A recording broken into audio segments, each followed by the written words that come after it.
বাধ্য হয়েছে। আজকে আমাদের কাছে অ্যাটমিক পাওয়ার আছে। আজকে পৃথিবীর সবচেয়ে ধনী দেশ, ধনাঢ্য অঞ্চল মুসলমানের কবজায়। সবচেয়ে বেশি সম্পদ আজকে মুসলমানের হাতে। এই সব কিছু থাকা সত্ত্বেও যেখানেই দেখবেন নির্যাতিত, নিপীড়িত, লাঞ্ছিত তো মুসলমান। আজকে প্রায় 1.25 শতাব্দী যাবৎ শতাব্দীর জঘন্যতম ডাকাতি সর্বসম্মুখে চলছে। ইসরায়েল ফিলিস্তিনকে কবজা করে, দখল করে, তাদের জমিকে ডাকাতি করে নিয়ে যাচ্ছে। আমার কথা দিয়ে আবার কেউ ভুল বুঝতে পারে যে তাহলে মনে হয় ফিলিস্তিনিদের সাথে আল্লাহর সম্পর্ক কম, তাই মনে হয় আল্লাহ তাদেরকে পিটাইতেছে। আর আমরা একদম দুধে ধোয়া, এজন্য আমাদের কেশাগ্রহ আল্লাহ স্পর্শ করছেন না। যেখানে মুসলমান নির্যাতিত, নিপীড়িত, হয়তো তারা গুনাহগার, তাই তারা মার খাচ্ছে, আর আমরা খুব ভালো তাই আমরা মার খাচ্ছি না, এই ধারণা এটাও আরেক গুনাহ। কারণ হলো নবী পাক সাল্লাল্লাহু তাআলা আলাইহি ওয়াসাল্লাম হাদিস শরীফে ইরশাদ করেছেন, আল মুসলিমুনা কাজাসাদিন ওয়াহিদ।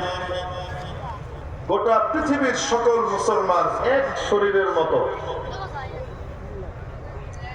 এক শরীরের মতো। আপনি শরীরের মধ্যে লক্ষ্য করলে দেখবেন এক অঙ্গে আঘাত পেলে অন্য অঙ্গে অ্যাটাক হয়। সমস্যা এক অঙ্গে তৈরি হয়েছে, কিন্তু প্রবলেম অন্য অঙ্গে দেখা দিচ্ছে। যেখানে সাপটা আছে, ওই সমস্ত সাপ খোপের এলাকায় কেউ হেঁটে বেড়াচ্ছে, কোনো পা, সবলটা তো পায়ে পড়েছে, বিষ তো পায়ে লেগেছে, সমস্যা তো পায়ে, কিন্তু সেন্ট্রাল নার্ভ সিস্টেম অকেজো হয়ে যাচ্ছে, ওটা তো মাথায়। আঘাত তো পায়ে, হার্ট ব্লক হয়ে যাচ্ছে ওই বিষের কারণে। এক অঙ্গে আঘাত, ক্ষতিগ্রস্ত হচ্ছে অন্য অঙ্গ। অবাস্তব না বাস্তব?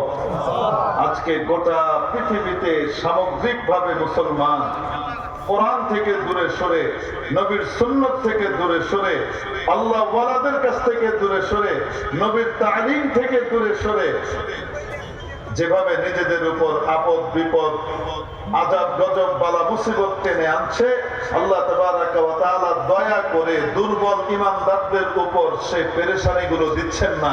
যারা সবল ঈমানদার তাদেরকে পেরেশানির ভিতরে ফেলছেন। কেন?